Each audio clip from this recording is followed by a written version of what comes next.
dalam sistem OBE saya ada klik email. Saya trigger kepada yang belum isi attendance, saya trigger di situ dekat OBE system. So those yang receive reminder daripada OBE system, OBE attendance, mohon bagi saya show cause letter, okay? Email saya, any reason you have, alright? So yang penting kita ada record yang official menunjukkan kamu tidak hadir kuliah dan kamu ada sebab, alright? Okay, so begitulah kita mulakan kita punya kuliah. Okay, right. Okay, so again, Assalamualaikum and good morning everyone. Alright. So for today's lecture, we are going to learn on about media for industrial fermentation. Okay. Okay. So as usual, I love to share something, right, in the beginning of my lecture. And for today lecture, our sharing is to success. Make sure you are not just motivated by the end goal, right? So dalam kes kita sekarang ni belajar adalah convocation lah, habis belajar, kan? But you are so passionate about the process that you will love the journey and stay on track. Alright, so saya tak pasti kalau saya pernah share quote ni, tapi bagi saya kamu akan habis belajar insya-Allah dalam setahun 2 tahun lagi, alright, dan saya percaya daripada year 1 pun kamu making memories with your friend, kan, dan masih belum terlambat. Those yang macam mungkin hanya fokus kepada belajar, kan, bagus, itu bagus, cumanya saya nasihatkan cuba ambil peluang untuk tambahkan value added dalam diri kamu. For example, berorganisasi, kan, kamu kena aktif dengan aktiviti-aktiviti pelajar, ataupun aktif dengan aktiviti college kah, ataupun aktiviti-aktiviti universiti, kan. So semua ni akan menambahkan kamu punya soft skill. So dalam masa yang sama kamu enjoy kamu punya pembelajaran di universiti, you are making new friend, kan, then you experience new things, dan nanti in the end kamu convo nanti, so banyak benda yang kamu boleh belajar, banyak benda yang kamu telah lalui. So kamu nanti dengan kamu habis belajar tidak hanya dengan satu scroll, tapi kamu graduate dengan banyak skill. So nanti bila habis belajar, kamu capable lah menjadi future human resource yang fulfill your future employer needs later. Okay, alright. Okay, so saya risau mau share game ni, tapi kita share lah, kan. Sebab kita ada dua lecture, boring kan lecture dengar saya bercakap, ya kan. So tapi saya nak paksa. Those yang ada dua tools, dua device, kamu boleh tolong log in di Mentimeter. Actually just a simple question. So you just try to log in this and also I will paste this, I will put this link, okay, dalam chat, okay, dalam chat, so that kita ada macam game lah paling kurang, kan. Kamu ada aktiviti macam tu. Saya letak di chat. Alright. So jangan risau, slide 89, kamu kan suka tengok number slide, kan. Yang ni banyak figure. Kamu kan suka tengok, kan. Kan kamu tengok berapa slide Dr. Raslina, kan. Okay, so those yang boleh join, dan terus bagi jawapan. Just a simple question actually, alright? Just a simple question. Okay, right. So I will share the screen with our Mentimeter answer, right? Yeah.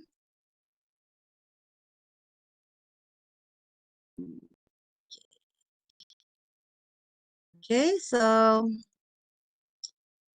hopefully you can see this your answer here, all right? So Okay, so we have 5 participants. Who else want to join us? Okay, so the question is, what are the composition of media? So since our lecture today is media for fermentation, right? So the question is, what is the composition for our media? Right? So since we have learned our biochemical engineering in last semester, so I guess, I believe you have some guess on this. All right. Okay, we have 14 participants. So the answer here, wait ya, mau cek dulu, nampak kah kamu? Kamu nampak, betul lah kan, nampak kan? Okay, alright. Okay, so the answer, some of you answer, the answer here is a suspension culture. Suspension culture, so means that the culture lah kan, the cells in your media, okay, is correct. Bakteria, okay, betul. Bakteria sama dengan kawan dia, sama. Yeast, correct. So please be remember that in my lecture, I'm highlighting bacteria, but then actually in the application, knowledge that we learn here, we can apply in yeast, cell culture, fungi, macam tu, alright. Enzyme, correct. Oxygen, glucose, fungi, nitrogen, and vitamin. Oh, and also carbon, exactly, correct. Agar, okay, correct. If you work with solid media, you're supposed to have agar as a solidifying agent. Water, correct. Carbon and carbon source, sugar, correct. Nutrient, yeast, nitrogen source, salt. Yes, salt also exists in our media. Agar, same as previous. Nitrogen source, yeah, betul, nitrogen source. Glucose, carbon source, bacteria is extract, carbon source, nitrogen source. Wow, banyak jawapan dia. Ini macam satu syllabus sudah ni, satu lecture sudah. Mineral salt, vitamin, cofactor, trace element, pH buffer, antimicrobial agent. Wow, mantap. Okay, bagus bagus. Sucrose, nitrogen source. Okay. Okay, correct. Okay, so from here, as I can see, except for this answer, so I can say that you aware the importance of the main ingredient in media, right? Which are glucose and what can I see here? And nitrogen, right? So some of you have added vitamin and many macam vitamin lah kan. So from this ada macam salt kan, tapi yang saya nampak kamu faham lah. The core of the media component is nitrogen and carbon as a basic need for bacteria, right? But actually there is many more. Like your friend here, apa tu? The answer here it is like macam similar with plant tissue culture. We have macro, micro, we have EDTA, kan? Semua tu. So similar with bacteria actually. As a main ingredient, main requirement is the carbon and nitrogen, but then we have many more requirement for bacterial growth. Okay, thank you everyone. 28 students who participate in this apa tu Mentimeter. Alright, okay, alright. Okay, right. So moving on. Okay. Okay, so are you ready? Okay, so this is the lecture content for today's lecture. All right. So as usual, introduction. All right, and media formulation. Kan? How we formulate media. For example, you are given a task by your supervisor. Okay, this is a bacteria, a non-bacteria. Okay, you are required to formulate media for this bacteria. So what should you do? All right. And the third one is water and energy source, and energy sources, right? Okay. Okay. And the fourth one is carbon source, carbon sources, nitrogen sources. right? Minerals and followed by other requirements. So means that the first two here, carbon nitrogen is, as I said, is a apa tu basic need for microbe, and then followed by other additional requirement, right? And we have oxygen requirement, antiform and medium optimization. So yang ni maybe some of you in your FYP you want to optimize media for your bacteria, alright? So how you what step you should do, what step you should follow, we will learn later. Okay. Okay, so actually we translated we gonna translate what we learned in our lecture in our practical class later after our Hari Raya celebration apa tu break, alright?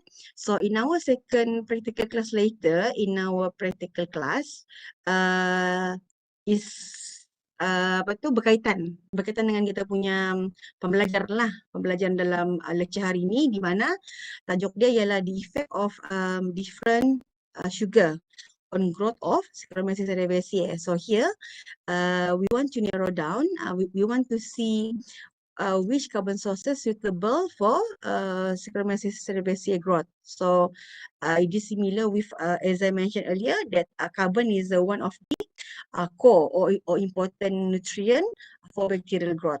Okay. So kita boleh translate apa yang kita belajar dalam bilik kuliah ke dalam kita punya practical class. Okay. So again, my favorite slide. All right. So this is we learned about stock culture in our last week lecture. All right. So now we are here. All right. So we are here. So time by time, we'll go further. All right. We will go further. Okay. Again, upstream and downstream. Okay, so kalau nanti saya tanya dalam exam kan, kalau saya suruh kasih beza tu, hopefully kamu dapat kasih beza lah. Mana yang upstream, mana yang downstream kan. So jangan silap. Saya ni ulang-ulang, setiap lecture saya share kan. So pastikan kamu faham lah. Right? Okay. Seterusnya ialah we are here again. Right? Same, similar as the previous slide. Right? Okay, so in this lecture, maybe I will skip some slide, right? But because we will spend our time more on discussion, right? Discussion and also on the discussion and asking for question lah from all of you, right? Okay. Okay, so the first question is, okay. So my first question in our Mentimeter is what is the composition of the media, right? So the second one is what are the purpose of fermentation media? Why we required media? Okay, first, Indria. That's the first. Okay, why? Why we required media? Our bacteria. Okay. In answer, siapa yang nama? Andrea is a typing for growth. Okay, betul. For growth. Ada lagi tanda soalnya. Andrea, kita mesti yakin dengan jawapan kita, Andrea. Okay. For growth. Any ada answer? Okay. Andrea said for growth. Correct. Sujiti provide nutrient for growth of cell. Okay, correct. So we can say that media is like a food to bacteria, similar with us. We also require food, right? Okay. So provide nutrient for growth of cell. Ahmad Mukri said provide optimal environment for growth. Okay, correct? Because in media, it also will provide a proper or correct pH value for your bacteria. Why pH value is important, and also for osmotic pressure, because if the media, because you know, right, the water, a particular liquid fluid has their own osmotic pressure. So with a correct combination, it will give you a correct osmotic pressure, so that your cells won't get burst. Kan kalau osmotic pressure kita ada isotonic, ada hypertonic, ada hypotonic, so that a correct environment, I mean we can say media for your bacteria, it will give a proper growth lah for your bacteria. Provide optimum condition for bacteria, correct, for the purpose okay, Andrea, for the purpose of maintaining the quality, yes. So maksudnya the bacteria will keep growing from late phase to log phase, so means that it will provide a good, a proper apa tu environment, right? Maximize, bilang spiritual ni, to maximize the metabolism activity of bacteria, correct? Right, correct. So later, kan, later in our medium fermentation, the 12th section of my lecture, we gonna do optimization of your media. So with optimized media, you will get a better yield, right? Okay, next question. Banyak pula question dia. Okay, wait. It's ready. So next question. What are the requirements for microbe to produce biomass and product? So as you know, we are in fermentation, we have two products, right? We have biomass, which is the cell itself, and the cell itself, or the byproduct. Byproduct is any product that secreted into the media or produced in the cell, right? So maksudnya the cell bacteria itu ataupun dia mengeluarkan punya produk tu dalam media, kan? Dia keluarkan dalam media. So nanti perbezaan ni nanti akan mempengaruhi kita punya downstream processing. Macam tu. Okay, what are the requirement? So kita kasih make it simple. Sama, tak apalah. Yang tu next question actually. So apa perbezaan untuk bakteria hasilkan biomass dan produk? Dan juga ada media requirement for both the same.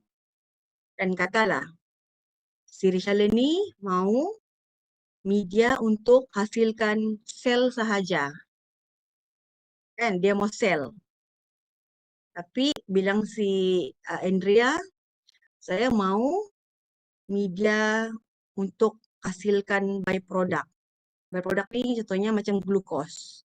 So adakah media yang kita perlukan untuk hasilkan sel dan hasilkan glukos, adakah keperluan media itu sama? Kan? Saya untuk Saccharomyces cerevisiae, dia juga hasilkan glukos, tapi dia juga hasilkan sel, kan, diri dia, kan. So Saccharomyces cerevisiae ini untuk contohnya penghasilan baker yeast, tapi dia juga dalam masa yang sama boleh hasilkan glukos. So kalau kita macam mau ni Saccharomyces cerevisiae hasilkan banyak diri dia dengan dia hasilkan glukos, so media tu sama ataupun berbeza? So kena ingat lah, based on my previous approach, soalan exam kadang-kadang saya akan ambil daripada kita punya aktiviti dalam kelas. Aktiviti itu might be discussion like this ataupun aktiviti yang macam Mentimeter tadi tu. So kena alert lah. So kalau kamu tanya sini kamu sekalipun, untuk subjek ni saya suka ambil soalan-soalan yang kita bincang dalam kelas sebagai soalan exam lah. So kamu kena alert. Okay, so Arman cakap, jawapan Arman ialah one may have precursor for product. Yang lain-lain kalau mau senang ginilah, sama atau tidak, kamu boleh type sama yes or no. Bukan. sama dan tidak. Gitulah kamu boleh type sama. Atau yang kalau bukan tidak sama. Boleh lah.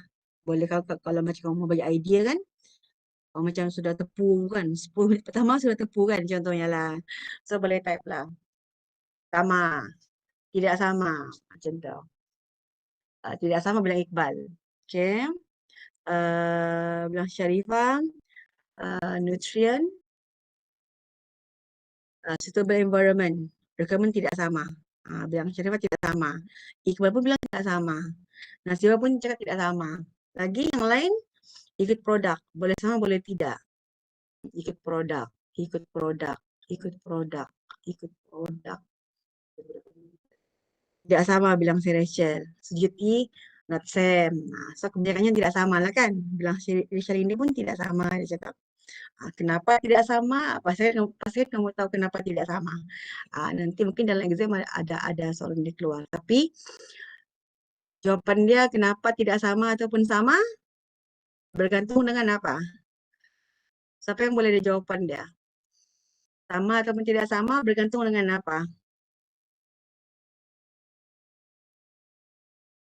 Kita punya fundamental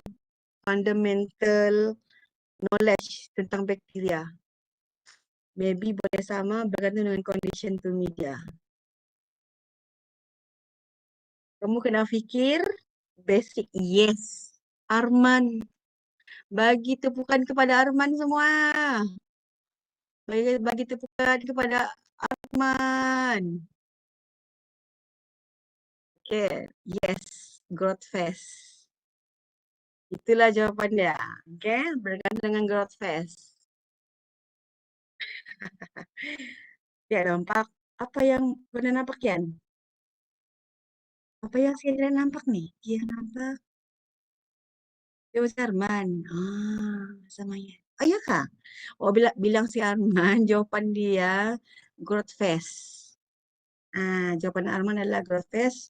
Dia bilang sama atau tidak tuh kamu kena relate dengan growth phase. Kan kalau growth phase kan. So tengoklah biomass tu adalah you're targeted on the exponential or log phase. Tapi kalau produk tu depends. Kalau produk kamu tu primary metabolite, it's related to growth, right? So dia berkaitan dengan penghasilan sel kan. So kalau produk kamu tu stationary, so dia akan berkaitan dengan secondary stationary. Kalau produk kamu tu secondary metabolite, dia akan berkaitan dengan stationary phase. Okay, alright.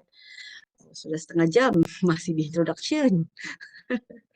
Okay, next question. Have you heard about defined media and undefined media? Anyone? Arman private tadi. Ya apa pula? Oh, patut pun nampak. Jangan kasih private. Yang lain pun jangan kasih private.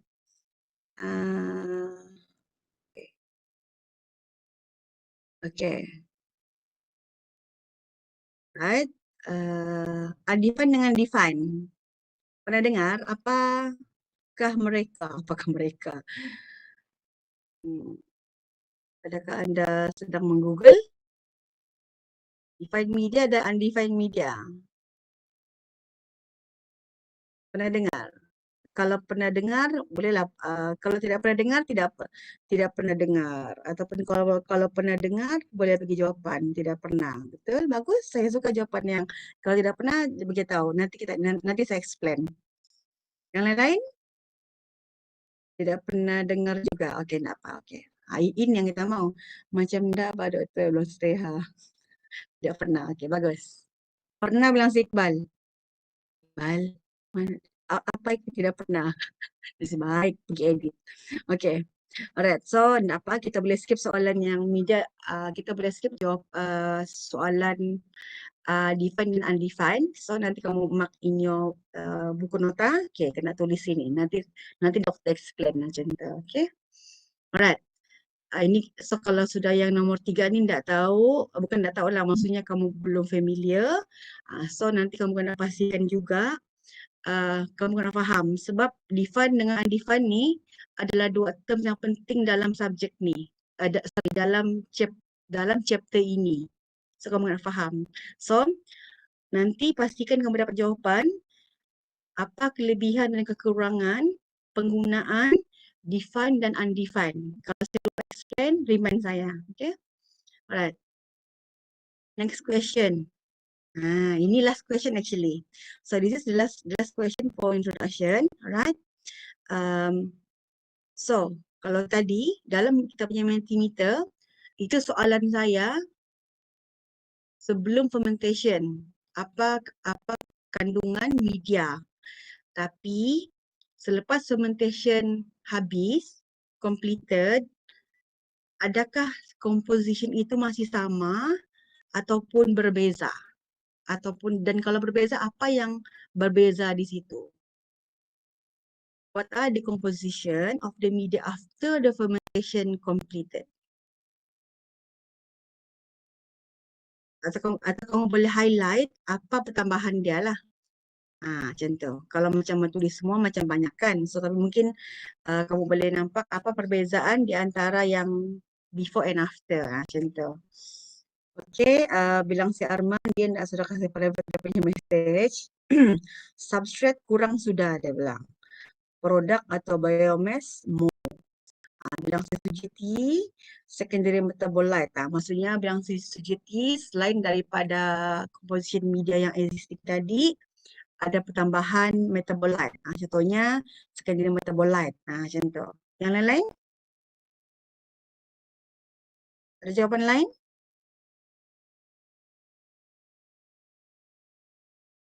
Kalau Arman ni dia cakap substrate sudah kurang sudah, produk biomass more. Macam tu. Ataupun biomass tu bergantung. Kan yang saya explain dalam subjek last semester, biomass ni ada dua. Viable, non-viable. Kan? So mungkin Indian fermentation, biomass yang viable mungkin akan sedikit. Tapi biomass yang unviable, maksudnya mayat-mayat yang bergelimpangan, so mungkin sel-sel yang sudah rupture, sel debris, so mungkin dia akan banyak lah di situ.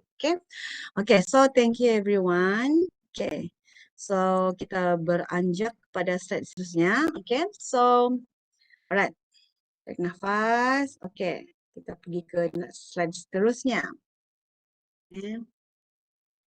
Okay, so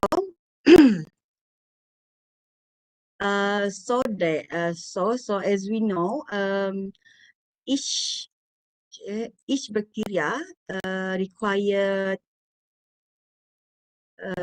has a different preference, right, on their media, so that we need to find which combination of nutrient is the best for particular bacteria, right?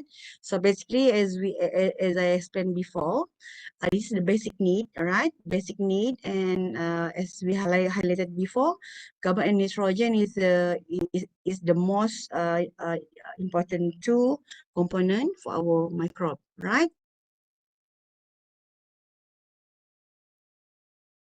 Okay. Okay, so you must remember, it must be remember that in fermentation, right? In fermentation, you will always work with small and large scale, right? So small scale, we can say, in terms of Shake Plus, small scale, we can say you work with 100 ml media up to like 500 ml media in 2 liter flask, right?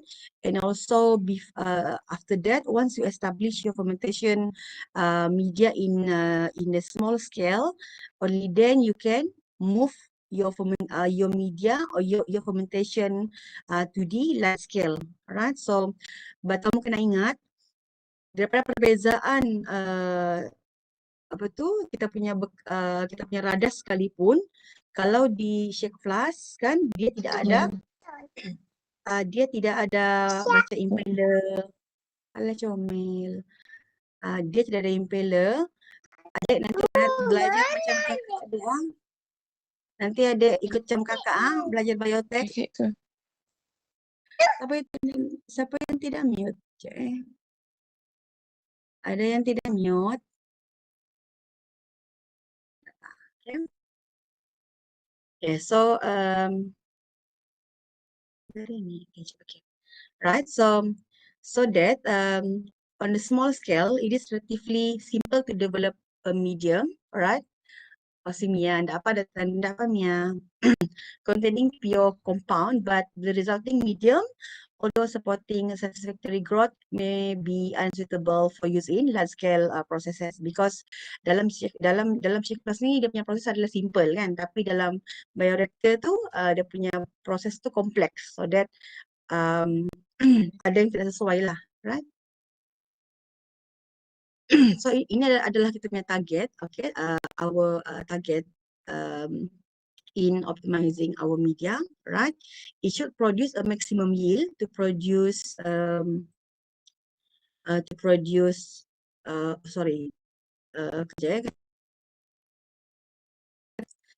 Webex ni dia ada satu box dan dia menutupi segi pemandangan. Sorry ya kalau terganggu. Produce a maximum yield of product or biomass per gram, alright? And also it will produce the maximum concentration of product or biomass at high rate, right? At high rate, so maksudnya dia cepat, kan? Yield tinggi, kepekatan tinggi, cepat, right? Dan juga minimum yield of undesired product. Maksudnya yang penghasilan dia tu, dia punya conversion tu only for our desired product, right?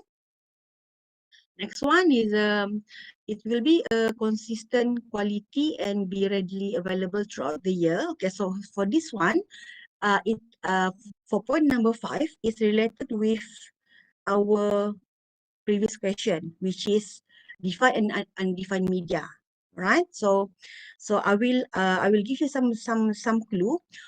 Example for undefined media is the usage of sugarcane bagasse or any waste, any agriculture waste. So that one is examples for undefined media. All right. So sometimes we use that kind of things, kan, to be added in our media. Alright, so for example, right, so for example, sugarcane bagasse, kan, sugarcane bagasse, tebu, hampas tebu daripada Kota Kinabalu, hampas tebu daripada Tawau, hampas tebu daripada Sandakan, daripada Papar, berbeza-beza, kan, so that's why kita punya raw material tu, the quality must be consistent. Contohnya kalau mau buat fermentation, kamu guna tebu daripada Papar. So sepanjang production kamu tu, gunalah tebu daripada Papar. Contohnya begitu. Okay, so kena consistent. Alright. It will cause minimal problem during media making and sterilization. So means that here, for example, so as you know, during sterilization, caramelization, macam kita buat kuih kan. So the carbon kan, under high temperature it will produce like macam brown color kan, dia akan hasilkan compound yang lain. So that's why sebaik-baiknya carbon, any material that we use in the media won't give you any problem in media preparation, right? The last one, it will cause minimal problem in other aspect of the production process, particularly ration and many more, right? So contohnya dia tidak menghasilkan media yang viscous, contohnya, so easy for us to handle in laboratory.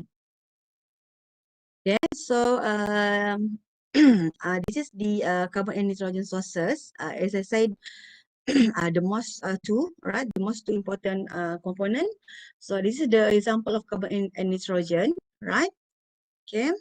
For example, in carbon, you can use cane, beet, cereal grain, starch, glucose, sucrose, lactose, and same goes with nitrogen, right? These these two have to meet most of the previous criteria for production media because they achieve substrate. So later I will show you the choices of carbon and nitrogen sources will give you different product and will give you a different approach in your downstream processing later, right? And will and obviously will influence the apa tu the overall margin of your production, right? Okay, so however, other more expensive pure substrate may be chosen if the overall cost of the complete process can be reduced because it is possible to use simpler procedure, right? Yang ni sebagai contoh dia, kan yang saya mention tadi, defined and undefined media, kan? Kalau yang undefined media adalah contohnya macam kita gunakan sugarcane bagasse, hampas tebu. Kalau macam defined media, kita gunakan glucose. Itu contoh dia lah macam tu. Bukan media lah, maksudnya compound dalam media itu. Okay? So nanti, contohlah kita guna sugarcane bagasse, tapi those yang buat FYP gunakan agro waste, untuk kamu extract carbon sources daripada sugarcane bagasse, kamu kena buat apa? Kena buat pretreatment kan? Kamu kena guna enzim, kamu kena guna asid alkali untuk extract carbon source daripada sugarcane bagasse tadi ni. Tapi kalau kamu gunakan glucose daripada supplier, kamu boleh terus guna. Macam tu, okay? So, surely sugarcane bagasse dengan glucose ni mestilah glucose yang lagi mahal kan? Macam tu. So, more expensive, pure substrate may be chosen if the overall cost of the complete process can be reduced. Contohnya kalau tadi, kalau guna sugarcane bagasse ni kamu kena buat treatment everything kan? So dia, walaupun dia murah, tapi overall cost dia akan menyebabkan cost yang tinggi. Macam tu, okay? Okay, so,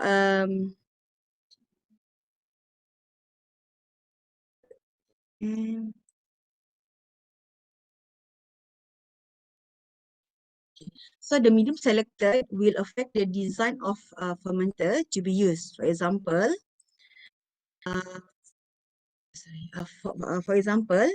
the microbial oxidation of hydrocarbon is a highly aerobic and exothermic process, right? Thus, the production fermenter had to have a very high oxygen transfer capacity coupled with excellent cooling facility, right? So, for example, you have to work with hydrogen carbon as the carbon source in your media. So, kalau penggunaan hydrocarbon ni, memandangkan hydrocarbon ni adalah dia adalah polysaccharide. So, kebiasaannya dia akan hasilkan haba. Sebab dia perlu banyak energi kan untuk break the bond. So that's why usually bila kita guna hydrocarbon dalam fermentation kita, dia akan hasilkan heat. So bila dia hasilkan heat, kita mesti ada cooling facility yang bagus lah. Sebab bila suhu meningkat, kan nanti kita mesti reduce kan suhu tu dalam bioreactor. So that kalau macam kita guna cooling itu kan mungkin kalau tidak memadai, kita boleh gunakan Elif fermenter. Elif fermenter ni contohnya adalah macam ni lah. So Elif fermenter ni dia akan provide a better air circulation dan juga dia boleh provide a better heat transfer dalam ni. So kita boleh pengawalan suhu kita tu lebih mudah lah kalau kita guna Elif, right? Okay, so the problem of developing process from the laboratory to pilot scale and subsequently to industrial scale must also be considered, right? A laboratory medium may not be ideal in the large fermenter with a low gas transfer pattern, right? A medium with a high viscosity will also need higher power input for effective stirring. So as I said again, right? So surely shake flask and bioreactor has a different feature, right? So that you need to choose a suitable media for both, right? So for example, in shake flask, it is a small, just a small compound, easy for gas transfer occur. So kalau contohnya media kamu itu kamu gunakan dalam bioreactor, so dalam bioreactor ni dia punya surface area lagi besar, so dia punya gas transfer tu akan lebih rendah lah, so that penggunaan media kamu tu kena sesuai, right? Okay, so beside meeting requirement for growth and product formation, the medium may also influence pH variation and all these factors, right? And sometimes it is necessary for you to provide precursor or inhibitor to your media as the additional lah for you to get your desired product. Okay, so this is the undefined media. All right. So undefined complex natural media material, all right, has been used in fermentation process because they are much cheaper than pure substrate. But later I will show you the importance of undefined media, right? Okay, so for example, the usage of is extract, right? Is extract broth and blood agar, right? So kelemahan dia ialah as I mentioned earlier, kan? So yang saya bilang sugarcane bagasse daripada tawau, daripada sandakan semua tu, dia punya variation, kan? Variation dia, right? However, there is often considerable batch variation because of variable concentration of the component, but impurities in natural material which cause unpredictable biogas or product, right? So make you hard for you to predict predict product because dia macam mungkin sugarcane biogas dipapar dia ada macam trace komponen, tapi yang di tawau mungkin tiada contohnya.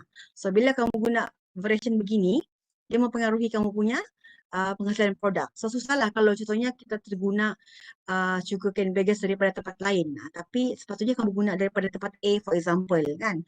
So kamu punya penghasilan produk tu akan dipengaruhi juga. Okay. Okay. Undefined media often make product recovery, right, and effluent treatment more problematical because not all the component of complex nutrient source will be consumed by organism, right? Thus, although manufacturer has been reluctant to use defined media, all right, because they are more expensive, pure substrate give more predictable yield from batch to batch, and recovery, purification, and effluent treatment are much simpler and therefore cheaper, right? Process improvement are also easy to detect when pure substrates are used, right? Okay, kita ada problem di sini, kita ada situasi di mana kalau undefined dia ada banyak compound lah, kan? Undefined media ni dia ada carbon, nitrogen, ada vitamin, ada precursor semua. Tapi kalau pure ni dia hanyalah satu komponen sahaja, kan? Tapi undefined media ni contohnya kita hanya perlukan 5 amount. Dia offer 10 amount. Tapi dia offer 10 amount tapi kita hanya gunakan 5 amount sahaja.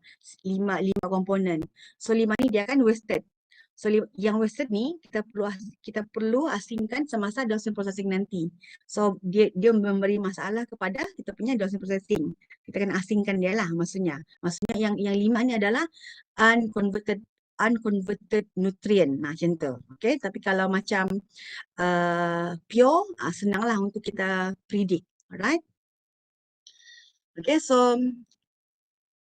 yang ni nanti kita boleh skip masa mencemburui. Okay, so here yang saya mention tadi, dalam undefined media dia ada semua, kan, yang saya mention tadi, kan macam sugarcane bagasse kan, dia ada carbon, dia ada vitamin semua tu, kan. Tapi nanti dalam downstream processing kita kena buang benda-benda yang unconverted tadi, right? Dia murah, tapi nanti dalam downstream processing dia akan mahal sebab daripada 10 kamu kena buang 5 komponen. Contohnya macam tu, right? Ataupun expensive defined media, kamu kena guna media yang macam glucose macam tu yang kamu tahu komponen dia. Tapi nanti dalam downstream processing murah. Kenapa? Sebab Compound kamu tu kamu boleh detect. Okay, dalam ni hanya ada carbon sahaja. Kalau tadi tu dia ada carbon, dia ada fiber. Kalau macam sugar cane bagasse for example. So nanti dia ada pro and cons dia. Sama ada kamu prefer media yang murah iaitu sugar cane bagasse tadi, tapi nanti dosen processing dia akan susah lah because kamu kena buang unconverted product tadi kan, unconverted nutrient, sorry. Yang kedua, media ni murah, mahal. Tapi dia punya dosen processing tu mudah. Dia kamu macam kamu bagi 5, dia guna 4. So kamu hanya buang satu sahaja. Contohnya macam tu. Okay, so kita ada senario di sini. Kamu boleh take home assignment lah, we can say. So kamu boleh go through apalah dia punya apa point-point lah di antara kedua case ni. Alright? Okay. Okay, so this is the example for defined media. So defined media we can define as a medium in which all chemical components are known is a defined or synthetic medium. So for example, here you can see here how many apa tu magnesium, nitrogen in the exact amount. Alright, how much EDTA, how much trace metal solution. So there's a particular exact amount, right? Right. So on the other hand, for undefined complex media, for example, here is Luria Betani, right?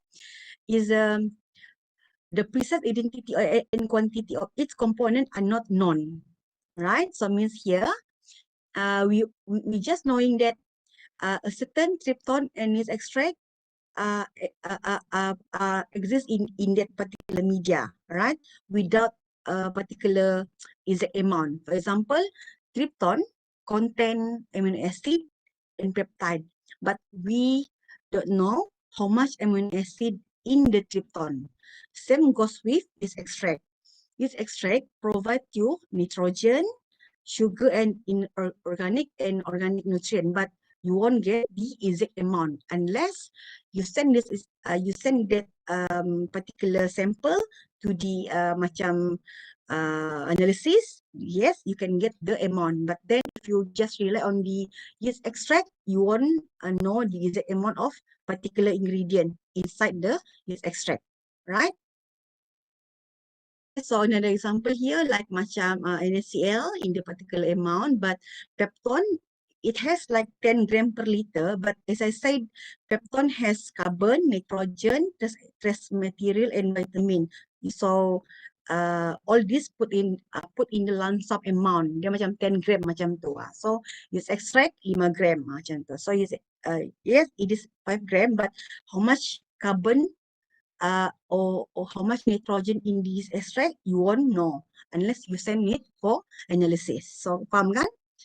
Punya beza tu. Okay, so sekarang ni, kan tadi saya mention, pastikan kamu faham beza undefined dengan undefined dan juga pastikan kamu tahu apa kelebihan dan kekurangan defined and undefined tadi. So, dapatkah kamu punya information dari tu? Right? Dapatkah maklumat kamu tadi tu? Kan tadi dalam slide pertama saya, kan saya suruh bezakan kan apa beza di antara defined dengan undefined.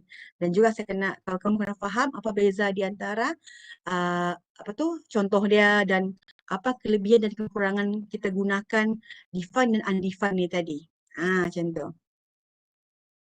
Nanti the next the next subtopic will we always recall your knowledge on the defined and undefined actually, right? Because all these are related, right? Okay kan? Semua okay. So we gonna have a 5-minute break. Kita kena rehat kan. Pas-pasal kita kena rehat. Okay. So semua boleh rehat. Kalau okay rehat 5 minit, bagi thumbs up. Ting ting ting ting ting. Okay. So 5-minute break. Alright. So, saya jumpa. I'll see you 11. 5 minutes past 11. Okay. Alright. Ini kita mau. Semangat. Okay. Medium population is the next. Right?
Okay, we continue our lecture, right?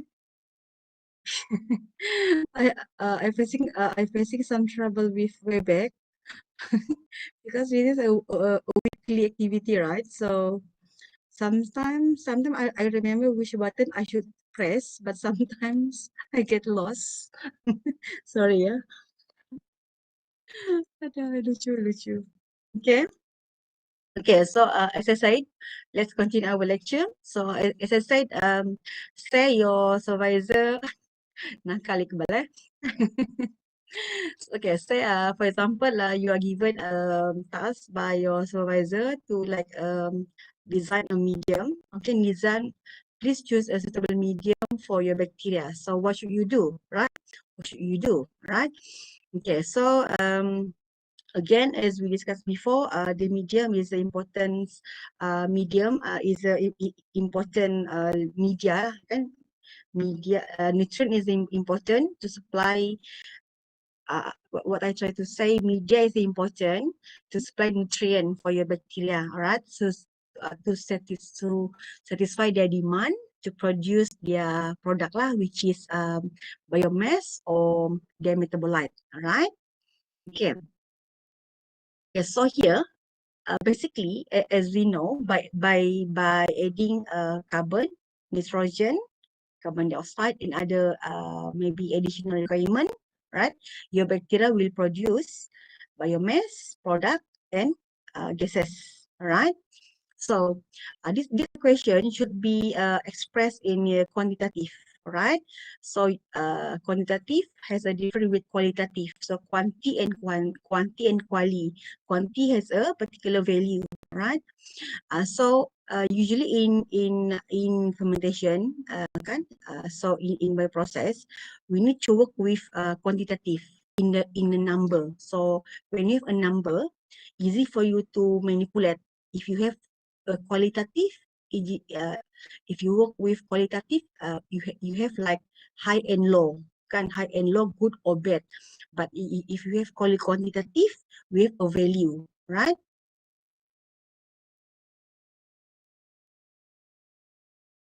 Okay. Um, so this is previous researcher has come out with a basic guideline for you, all right, to formulate any media you want, right? This table is for bacteria, yeast, and fungi. For example, you want to design media for bacteria, for example. Okay, so here is a basic amount, kan? As I said, we work with quantitative value, but exact value, exact amount. Okay, so say your carbon must be at this range, right? Same with other element here, right? Okay, so first thing first, right? What you should do, right? We have two method. Okay, we have two method. The first one, according to how much carbon requirement, right? For example, here the carbon requirement for biomass production under aerobic condition may be estimated according to their yield, kan? Cellular yield coefficient, right? So for example, um, here we have a question. Yield equal to quantity of cell dry matter produced divided by quantity of carbon substrate utilized. Okay. We have a similar with previous. We have a yield value, right? Based on the previous researcher, right? They also come out with a yield for each kind of substrate, right? So for example here, we taken glucose as an example in our case here. So yield for glucose is 0.51, right? So by using the previous equation, right? So as I said, we predict we predict our product according to the carbon, right? So first we refer to the uh, to this table. Okay, so you want to use glucose, but you don't have any idea how much glucose needed, right? even though we have a previous table that give you a basic line, but then you need to calculate according to this equation. So say you using glucose, so the Y value is 0.51, right? So you put the value in this equation. So in this case, our targeted biomass is 30 gram, right? So you put in this equation 0.5 is your yield. This is your targeted biomass product 30. So by having all this value, you do your calculation. So you require 60 gram of glucose. Alright, for you to get 30 gram of biomass, right? So other than 60 gram of glucose, you also require other mineral lah, for example nitrogen and many other additional nutrient, right? Okay, so second method is by using theoretical yield, right? So this one we already practice in our biochemical engineering calculation in last semester, right? So ingat yang kita kira equation yang kita ada equation, kita akan kasih seimbang equation kita dan kita boleh predict kan kalau macam by having this mole of carbon you supposed to have you supposed to produce this product. Ingatkan hari itu kan? So itu adalah metode yang kedua dalam kita punya media, right? And the theoretical conversion value is more than the experimental value actually. So that kalau dalam contoh ni, kalau kamu buat di sini prediction, okay, kalau begini banyak carbon, dia akan hasilkan produk macam ni, macam tu. Tapi basically, so kalau teori 1.1, so mungkin kalau actual tu mungkin since dia adalah lesser than the theoretical, so mungkin yang actual adalah mungkin 0.8 for example lah. Sebab yang kalau pengiraan ni biasanya dia akan lagi banyak lah dia punya value tu berbanding dengan yang actual. Okay. So again, other media is a animal cell media. Microbe actually, as I said, you also work with plant and animal cell, right? Okay, so water and energy sources. Why water and energy sources is needed in media preparation, right? Because media is required for cleansing, for heating and cooling, and raising your apparatus, right? And the most important thing, clean water of consistent composition is therefore required in large quantities from reliable, permanent sources. Reliable, permanent sources. So kalau di Sabah ni, pastikan kita punya sources tu kena reliable lah. Dan juga dia punya nilai pH, nilai dissolved salt dan juga effluent contamination tu pastikan pada particular value. Right, so that kita ada air yang konsisten. Nanti dalam another chapter, kedudukan kita punya kilang sebenarnya dipengaruhi dengan kedudukan sumber air sebenarnya. Nanti kita ada satu chapter kan, nanti kita ada satu chapter kita akan bincangkan kedudukan kita punya kilang tu kena sesuai dengan dekat dengan air sungai, dekat dengan sumber air yang bersih, macam tu. Okay. Okay, so we come to our carbon sources, right? So as we know, energy for growth comes from either the oxidation of medium component or from light, right? So most industrial microbe are chemoorganotroph, right? Therefore, the commonest source of energy will be a carbon source such as carbohydrate, lipid, and proteins, right? Some of microbe prefer hydrocarbon or methanol as their carbon sources, right? Okay, so first thing first, we have a various factor for you to consider before you choose which carbon sources you use in your media, right?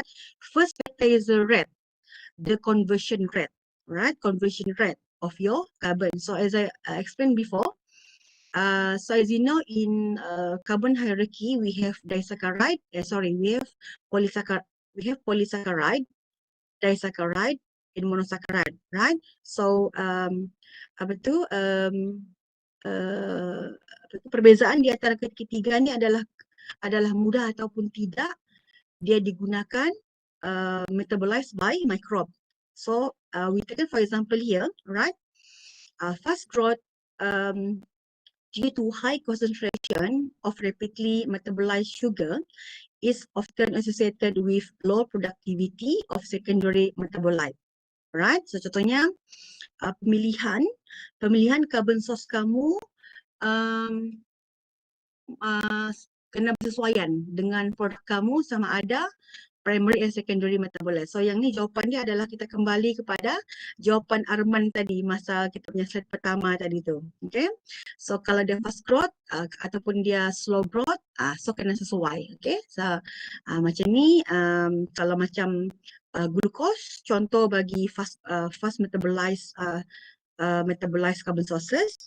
Kalau macam disaccharide, for example lactose, dia adalah less readily metabolized sugar. So kamu kena consider lah, kamu kena guna which carbon sources for your primary and secondary metabolite respectively, right? Or kan, if you for example you want to produce a secondary metabolite, for example.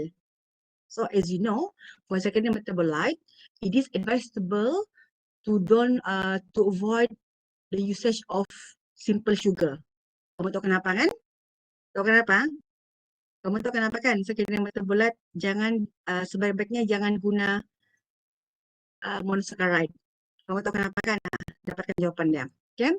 Tapi kalau kamu perlu juga guna glucose untuk penghasilan secondary metabolite, kita boleh gunakan fat batch. Fat batch, kenapa gunakan fat batch? Siapa ingat dalam last semester punya subjek, fat batch ni kita fed sikit-sikit. Kita fed sikit-sikit so that bakteria, dia punya metabolisme kita boleh kawal. So penghasilan secondary metabolite tu kita boleh induce lah. Okay? Ataupun kita gunakan semi-continuous. Right? Okay, so first dia punya rate. Second factor is a main product. So for example, if you wish to work to produce biomass, kan biomass tu the cell itself, right? For example here, in fermentation such as ethanol or single cell protein production, the raw material are up to 77% of the production cost. So that if you calculate the margin of the profit, then a big chunk of it kan belong to cost of carbon sources. So that your main product determine the carbon source choices. So for example, kalau macam kamu hasilkan ethanol untuk industrial use for example, dan budget untuk penggunaan dia adalah 70 contohnya 60% contohnya. So bila kita gunakan carbon source yang murah, kan carbon source yang murah, contohnya kita guna undefined media contohnya, so kita boleh markup the profit, kan, markup the profit. Tapi kalau menghasilkan macam produk yang berkualiti tinggi, kamu mesti gunakan carbon source berkualiti tinggi, akan berbeza. Macam tu. Okay. So the purity of the carbon source may also affect the choice of substrate, right? Contohnya ada penghasilan produk, contohnya kalau macam citric acid kan, citric acid ni dia sensitif dengan metallic ion, so that kamu mesti gunakan carbon sources yang without metallic ion. Kalau tidak nanti penghasilan produk kamu tu akan affected, alright? Okay, first tadi rate, kedua adalah main product, ketiga adalah media preparation. Media preparation, for example here, as I explained before, some carbon sources is quite sensitive to sterilization method, so that pemilihan pemilihan jenis carbon sources kamu tu kena bersesuaian. Macam ni, kalau contohnya di sini, it is often best to sterilize sugars directly because they may react with ammonium ion and amino acid to form black nitrogen containing compound, which will partially inhibit the growth of many microbes. Okay, and the last one is government legislation. So that's why as I explained before, yang ni kalau contoh yang ni adalah untuk yang di US kan, sorry yang di UK. Tapi di Malaysia sekarang, kerajaan Malaysia menggalakkan penggunaan ataupun exploration of agri-food waste. Agri-food waste dalam penghasilan produk. Ada yang kawan saya itu semualah kawan saya kan, semualah kawan saya. Kamu tahu kan dalam dos yang familiar, mungkin parents dia ada ladang kelapa sawit kan. Dalam pokok kelapa sawit tu, dia kena pruning tau. Dia kena cantas setiap beberapa lama, beberapa tempoh yang tertentu lah. Dia kena prune dia punya apa kalau kelapa sawit dia punya pelepah. Apa dia punya itu pelepah. Dia kena prune, dia kena cantas selalu. So dia kena cantas dia punya yang daun-daun hijau tu dia kena cantas tau sebenarnya. So ada yang seorang researcher ni daripada UPM, dia profesor, pelepah kelapa sawit yang dibuang itu kan daripada dia wasted abundantly in oil palm plantation, dia extract liquid dalam pulp kan, dia buat macam yang kamu tahu yang air tebu yang kalau buka puasa yang orang buat mesin air tebu tu tahu kan. So pelepah tu dia ambil dan dia squeeze macam yang air tebu tu. So liquid daripada yang pelepah dia punya sek lah kan, air sek daripada pelepah kelapa sawit tu, dia treat dengan carbon sources untuk fermentation. Itu contoh-contoh dia lah. Yang kedua macam yang saya explain tadi lah, macam Dr. Rahma, sampai ada Dr. Rahma di sini, dia selalu gunakan agri-food waste sebagai carbon sources untuk penghasilan bioplastik, untuk penghasilan etanol, untuk hasilkan biofuel. Itu contoh bagi Dr. Rahma punya projek. So, sama lah macam tu. So maksudnya bergantung dengan kerajaan punya gagasan, kerajaan punya aspirasi macam tu. Okay.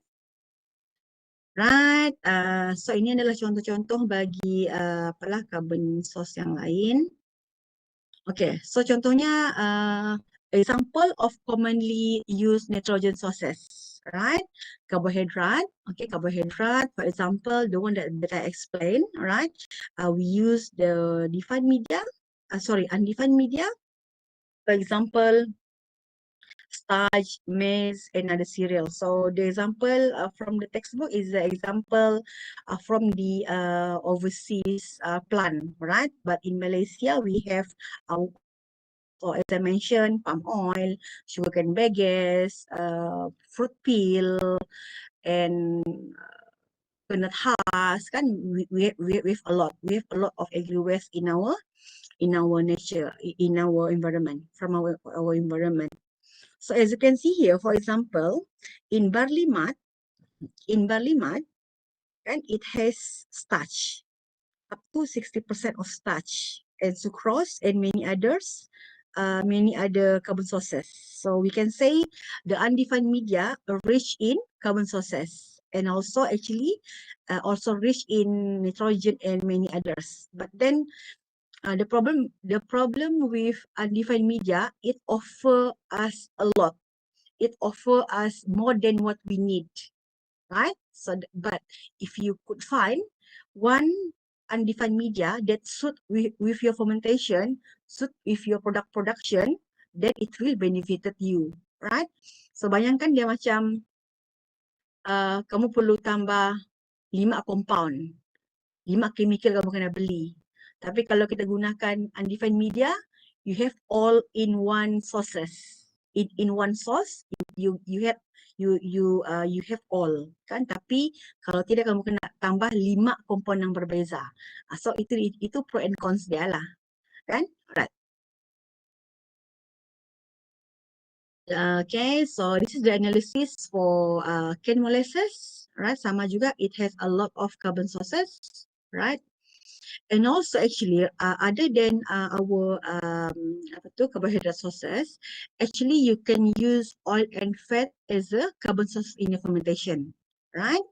And also, surprisingly, oil and fat also can be used as a antiform in antibiotic processes, and also later in managing the in managing the formation in your bioreactor, as I mentioned in our last semester subject, that when you having a excessive agitation, excessive impeller speed kan, forming could happen. Then how you manage, how you reduce the forming by adding the oil and fat. So if you use oil and fat as the carbon sources in your fermentation media, it also can act as antiform. So you can kill two birds with one stone, right? Okay, so vegetable oil, for example, olive, maize, cottonseed, and soybean can be used as carbon sources in your fermentation media, as they also can supply you fatty acid, oleic acid. So all this is a amino acid. So apa tu? It can give you more lah, right? And also you can use hydrocarbon and their derivative, right? Right. Let's move faster, right? And the next one is a nitrogen sources, right? Okay, so the previous one we learned about carbon sources, kan? What we learned on factors influencing the choice of carbon sources previously, right? We have um red product, ada 4. We have 4 factors, right? And for nitrogen sources, the factor influencing the choice of nitrogen source, right? First is a control mechanism. All right, control mechanism exists by which nitrate reductase, an enzyme involved in the conversion of nitrate to ammonium ion, is suppressed in the presence of ammonia. For this reason, ammonia or ammonium ion is the preferred nitrogen source, right? So in here, betul, by having a correct nitrogen sources, kan, it will help you to get your desired product. Okay, right? So same goes with antibiotic production, right? Same consideration here, right? Um,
nitrogen source choice is not much as carbon sources. Actually, just a simple one.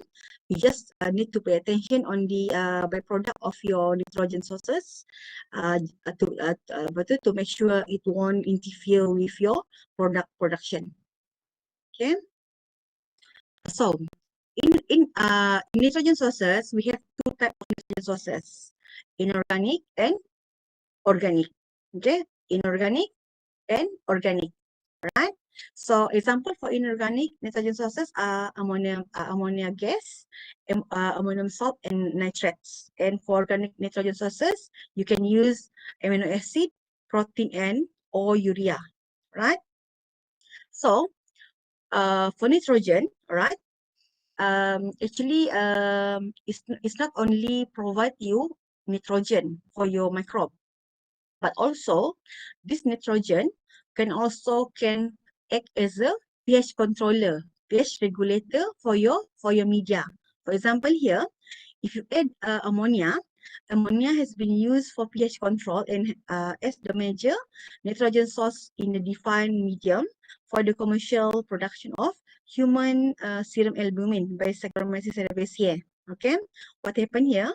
Ammonium salt will usually produce acid condition as the ammonium ion utilized and free acid will be liberated, so that nitrogen can act as two function as nitrogen sources and also as a pH regulator, right? Okay, lagi sini. Organic. In many instances, growth will be faster with a supply of organic nitrogen, and few microbe have an absolute requirement for amino acid. Nah, yang ni kamu boleh baca sendiri lah kan. Kemudian yang ini, so, sama macam tadi juga di sini. Contoh lain bagi organic carbon source, organic nitrogen sources, right, adalah okay. Tadi kita ada organik dan inorganik. So untuk organik, right, sama macam yang tadi untuk carbon sources. So kita boleh gunakan agri waste, for example.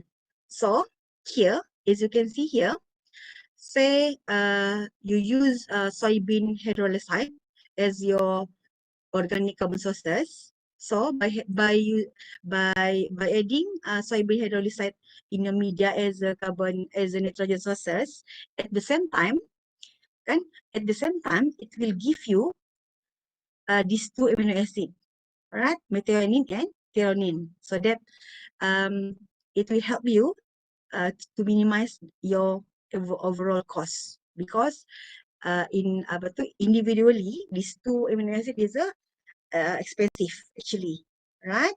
So same goes with other nitrogen sources, like concentrate liquor and many more, provide you amino acid for your product production, right?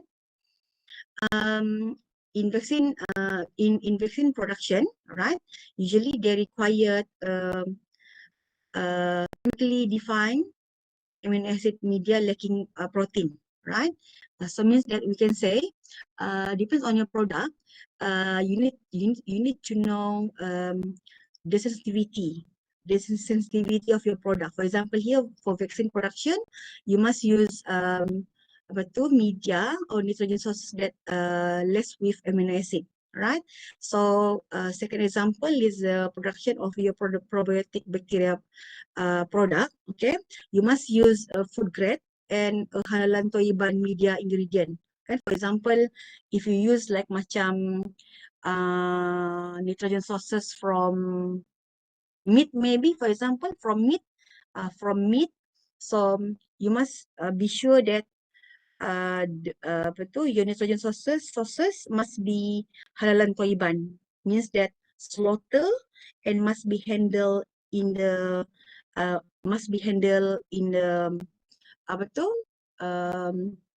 in the proper condition, macam tu. Because it is used in the probiotic bacterial production, right, consumed by humans, so that the usage of the raw material must be food grade and safe for human use. Okay. Yeah, so this is my previous study, my previous publication actually.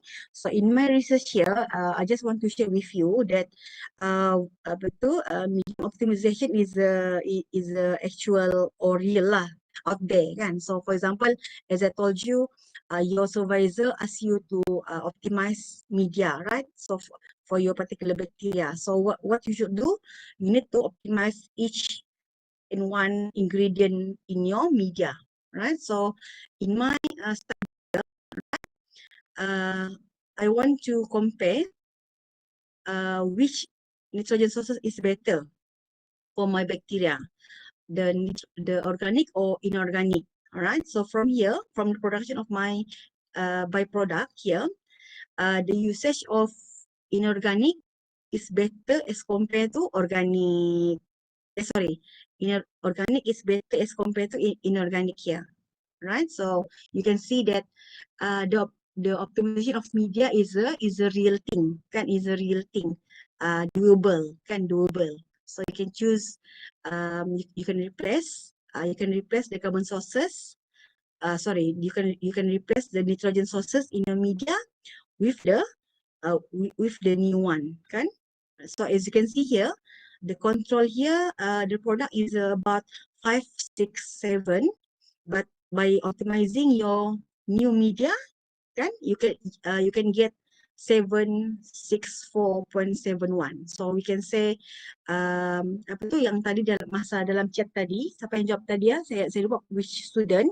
So tadi kamu mention by having the optimized media, you can increase your product.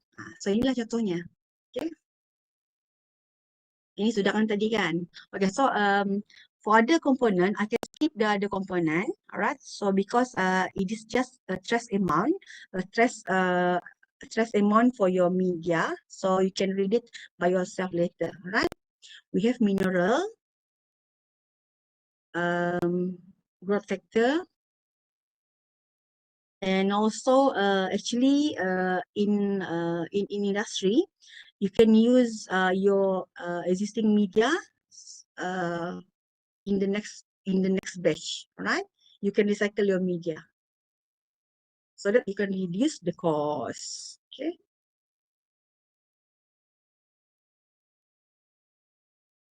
Okay, yang ni precursor and inhibitor.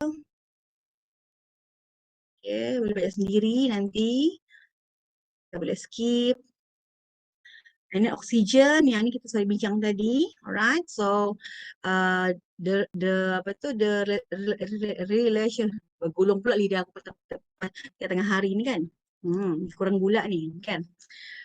The relationship between oxygen requirement kan with media, alright. So for example, if you choose readily use carbon source, alright, so means that surely the oxygen demand will be higher, right? So same goes with rheology and antiform. Okay. Okay, so for antiform, okay, so as I said, antiform you will facing you will facing forming problem in your fermentation if you work with high protein content of media, or if you work with high agitation speed in your bioreactor, right? I explained this in last semester, right? So this is the example of forming in your fermentation, right? So kesannya adalah it will cause contamination for your media, right? And also it will reduce the medium, the volume of medium, because for example, initially you work with 7 liter, but then forming happen, okay? Forming happen, the media become 5 or 4 liter. So it will affect the production of your product. Okay. Okay, so I explained this before. So I just want to touch here. Okay, this is how the previously sorry. Harap betul lah doktor tengah-tengah hari ni kan. Okay. Okay, so this is what I explained in last semester. So as I said, if forming happen, right, contamination tend to occur in your fermentation. Why? Because the cells will apa tu macam clog in your filter paper, sorry, in your air filter here, so that it will cause contamination to your entire bioreactor. Okay. So by having antiform, right, in your bioreactor, how antiform reduce the forming, right, by these three methods, right? Hydrophobic bridge between two surface, it will destabilize the hydrophobic bridge, right? And these two, right? So by having these two, by having these three, the forming will reduce, right? So this antiform, right, should be comply with all um, these apa tu properties, right? Should disperse readily and have fast action, right? So once you add the antiform into your media, it immediately immediately break down or minimize your form in your bioreactor, right? Active at low concentration, so that no need for you to use a high concentration, just use a few mil maybe, right? Long acting in preventing new form formation, it lasts longer, all right? So not only for the first 1 hour maybe, but for the coming hours, it's still it's still optimal, right? Cannot be metabolized by microbe. So as I told you earlier, you can use oil as carbon sources in your media, right? But then oil also can act as your antiform agent. So you must be careful in choosing your carbon sources. So nanti kamu ni mau gunakan dia sebagai antiform, rupanya dia digunakan sebagai carbon sources. So takut dia affect kamu punya penghasilan produk. Okay, it non-toxic to microbe and non-toxic to human also, and all these factor lah ada banyak lagi. Okay, and what type of oil you can use as an antiform? You can use alcohol, ester, and fatty acid and derivative. For example, cottonseed oil, kan, soybean oil, olive oil, castor sugar. So means that you can use a basic oil that you have in your kitchen as antiform, kan, in your bioreactor, right? You can use all this also as a antiform in your bioreactor. Okay. Right. What else? What else? So, so as I explained before, antiform can be added in two ways, dua cara, kan? Kamu boleh tambah awal-awal dalam kau punya media, part of your media ingredient. You can put like macam 1 to 2 drops before you start the fermentation, or you can add later. Once forming happen, you can switch on your control system here. So it will pump the antiform into your media, into your bioreactor. And it depends, right? So again here, as I said, this antiform could be used as a carbon sources by your microbes. So please be careful in the choosing of your antiform, so that otherwise it will consume or metabolized by your microbe, and your forming won't be eliminated, right? Okay, so we have 10 minutes left. So before I move to our next or last section, right? Maybe I can offer you, because this section is just a simple one. I can offer you maybe put for question maybe so far. Any question? Silakan, kita tengah hari. Ada soalan? Sorry. Ada soalan? Kalau tidak ada soalan, mungkin Sofa boleh bagi thumbs up. Nanti lepas ni baru saya bagi attendance. Saya lupa. Okay semua? Okay. Alright. Terima kasih atas kerjasama. Kan? Kita mesti boleh. Okay, bagus semua. Thank you. Alright. Okay, so we have learned about media, right? The component of media, right? How we formulate our media. Okay, Nabil. How we formulate our media, right? Apa lagi? What is the component of media? Okay, the most two important nutrient, which is carbon and nitrogen, right? Factors in choosing carbon and nitrogen. An example of each, right? And then, okay, for example, you have your media in your flask. Okay, you have nitrogen, you have carbon, you have your mineral, you have many more in your media, right? So you do your fermentation, right? You do your fermentation, and you have your product, right? You have your product, for example, 6 grams of cell, for example. 6 grams of cell per how many grams of your carbon sources, right? But sometimes the value, your yield is not enough for you, and so that you do the optimization. So why do we need to perform medium optimization? Surely, kenapa? Surely to get a higher yield, right? To get a higher yield. Apa lagi? Hari ni mungkin apa kan? Kan? Kita bagi jawapan lah kan. Pertama, untuk tingkatkan produk. Kedua apa? Kedua, kamu kena contohlah. Kamu mengurangkan kos. Kurangkan kos. Kamu mencari alternatif kepada medium composition kamu.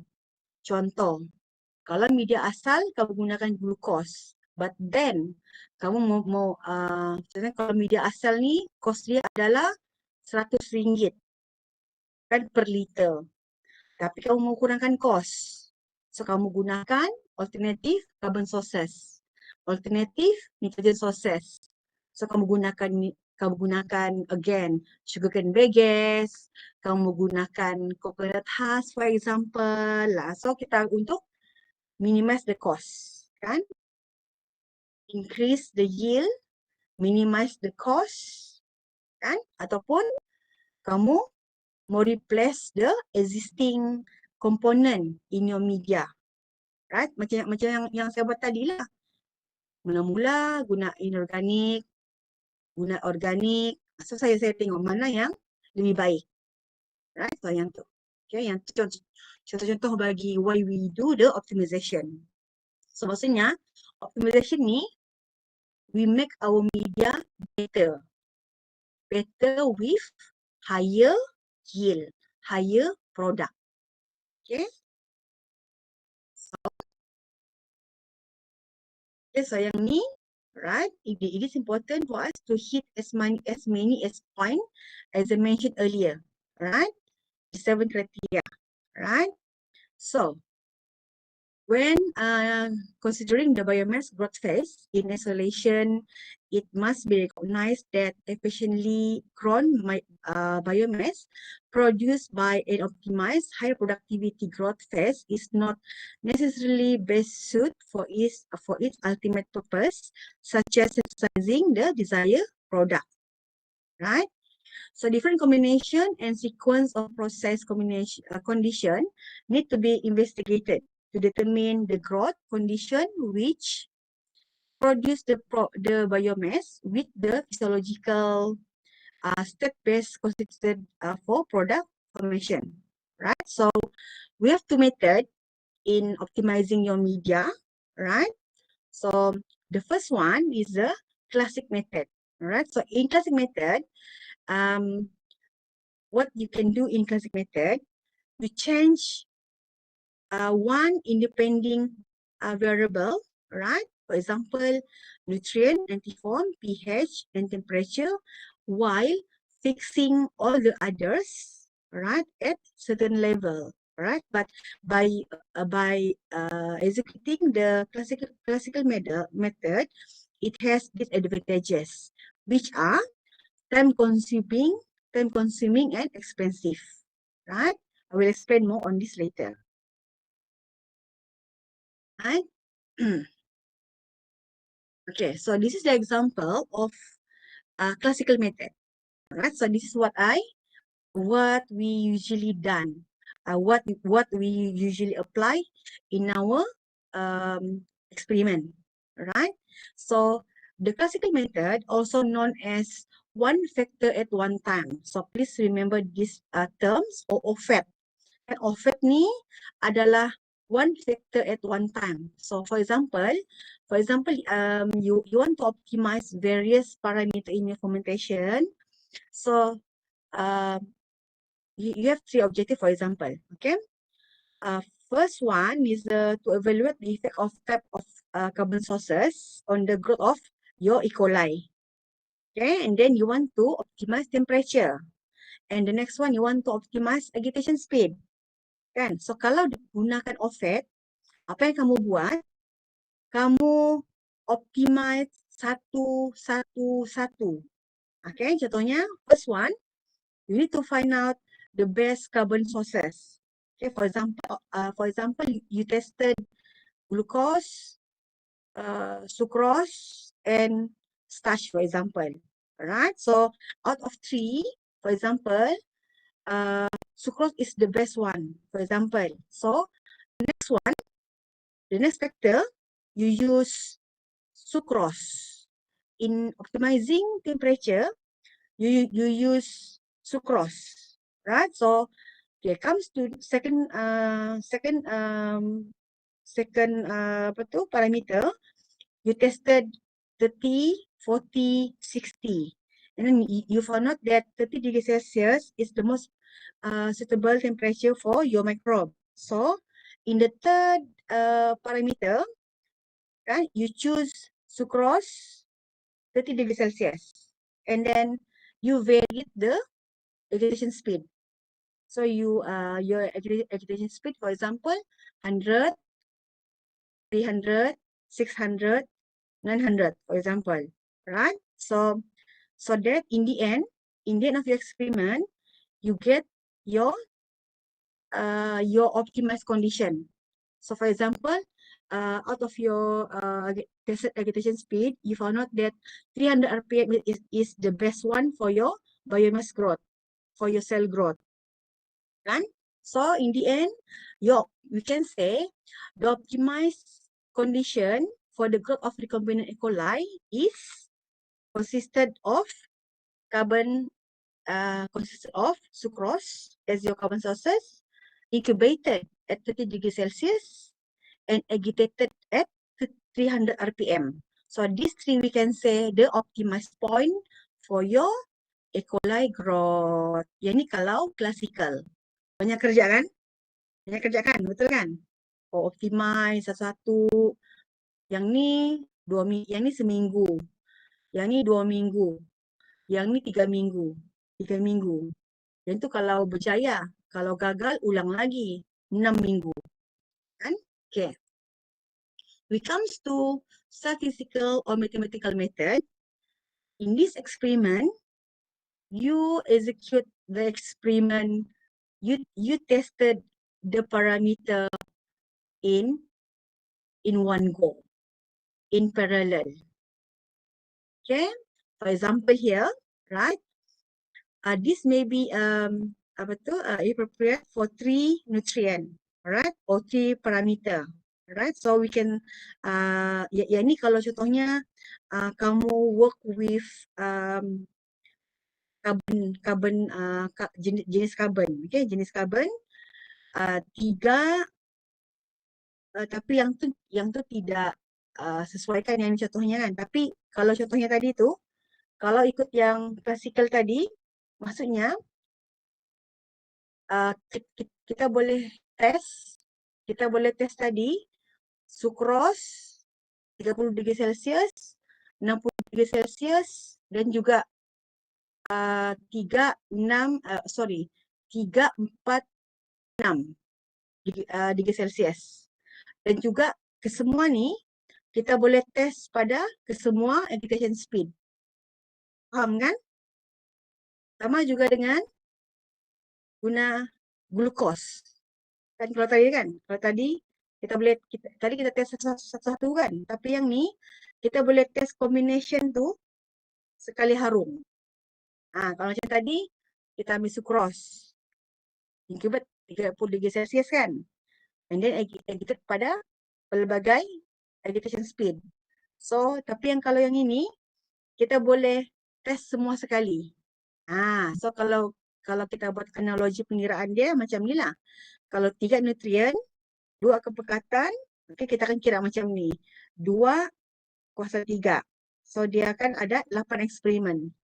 Dia ada 8 eksperimen at one go. So kamu buat eksperimen, kamu buat 8 flash dalam masa yang sama dan kamu boleh test parameter ni dalam masa yang sama. So dia akan nambah eksperimen kamu akan lebih sedikit dan kamu boleh conclude your eksperimen tu confidently. Kalau macam tadi, yang tadi ni kamu pilih sukros kan dalam 30 darjah Celsius. Tapi mana tahu dengan gunakan glukos ataupun starch dalam 40 darjah Celsius mungkin growth dia akan lebih baik. Faham kan? So yang ini adalah kelemahan bagi OVAD. Kan dia hanya pilih satu dan dia akan pergi narrow down. Tapi kalau yang ini dia boleh test semua. Contohnya, kalau tadi sukros 30 darjah Celsius. Tapi mungkin kalau starch 30 darjah Celsius lain kesan dia. Tapi kalau starch 600 RPM mungkin dia punya kesan berbeza. So macam tu. So itu kelebihan dan kekurangan di antara klasikal dengan advance. Alright. So ini adalah contoh bagi contoh bagi advanced method. Mungkin kamu pernah dengar ataupun FYP kamu berkaitan dengan terms-terms ini, alright? Contohnya adalah RSM. Ini adalah RSM stand for Response Surface Methodology. Alright? You can use RSM. So inilah dia punya method. Kita akan pilih apa faktor-faktor yang kita mau kaji dan kita akan masukkan ke dalam software. Nanti dalam software ni dia akan bagi kamu satu macam optimize condition. Lepas dia bagi dia punya design, kita execute eksperimen. Daripada eksperimen tu kita akan masukkan semula ke dalam website kita punya software.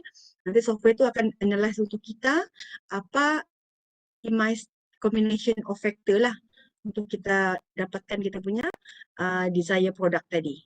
Yang ni memang sangatlah membantu dan sangat mudah, tapi kamu perlu kemahiran untuk handle software ini, itu sahaja. Okay? Nanti kamu akan dapat kontur macam ni untuk kamu dapatkan apalah dia punya optimize point. Okay? So, nanti siapa yang buat RSM untuk FYP kamu, pastikan dalam report kamu tu ada kontur macam ni. Okay? Right? So ini adalah contoh bagi eksperimen yang gunakan RSM untuk optimization dia produk. Ataupun mungkin nanti dalam kau punya assignment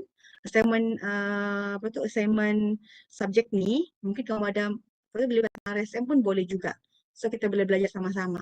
Okay? Ini kontur untuk kita dapatkan. So maksudnya yang di tengah-tengah ni adalah optimize point. Okay? So inilah dia punya senarai-senarai. Yang ini classical method, ini adalah advanced method ataupun mathematical method. Okay. So ini adalah teknik-teknik. Kamu boleh apa tu apalah gunakan dua kaedah ni. Macam ni. Okay. So, yang penting jangan risau, jangan pening. Yang penting kamu faham di mana untuk optimization kita ada dua method. Klasikal dan juga mathematical. So itu pun sudah memadai. Yang lain tu kamu boleh baca sendiri nanti. Okay? Right, so ini adalah contoh-contoh lain bagi saya punya research lah. Saya punya research, saya guna yang ni saya guna RSM dan juga ANN. Maksudnya mathematical lah. Saya guna dua mathematical models untuk optimize penghasilan produk saya. Yang ni untuk rujukan lah. Maksudnya benda ni adalah benda yang orang buat. So saya bagi contoh saya ni bukan apa. Untuk saya tunjukkan benda ni memang kita buat. Macam tu. Okay. Akhirnya attendance. Okay, sebelum tu sambil saya letak attendance dalam kita punya chat, saya mau tahu siapa produk lah pula. Siapa kita punya manager. Manager, apa saya bilang ni? Siapa kita punya pengarah untuk field trip? Siapa kita punya pengarah untuk field trip? Boleh saya dapatkan nama? Atau kita undi, jom? Okay, so sekarang kita sudah minggu keempat. Kita perlu bergerak dengan lebih pantas. Nanti kita mau buat lawatan. So mungkin saya expect kita akan buat lawatan ke IPB dahulu. Diikuti dengan lawatan ke industri. So siapa kita punya, saya perlukan nama pengarah program. Confirm ke tu? Fadlina Zefar. Confirm? Sudah kamu Oh, undi? saya dokter. Kita Karni. Iya, saya dokter. Okey, nanti Arni kontak saya untuk dapatkan previous documentation tentang field trip. Boleh? Boleh dokter, boleh. Okey, so itu yang pertama, reminder. Yang kedua adalah minggu depan adalah minggu hari raya. Dan minggu depan juga adalah deadline bagi pengantaran jurnal untuk assignment. Macam mana? Adakah kamu dapat cari jurnal minggu hadapan ataupun kita postpone ke minggu lain? Ataupun kita stick minggu hadapan. Kan kalau kita ikut kepada instruction saya bagi minggu pertama,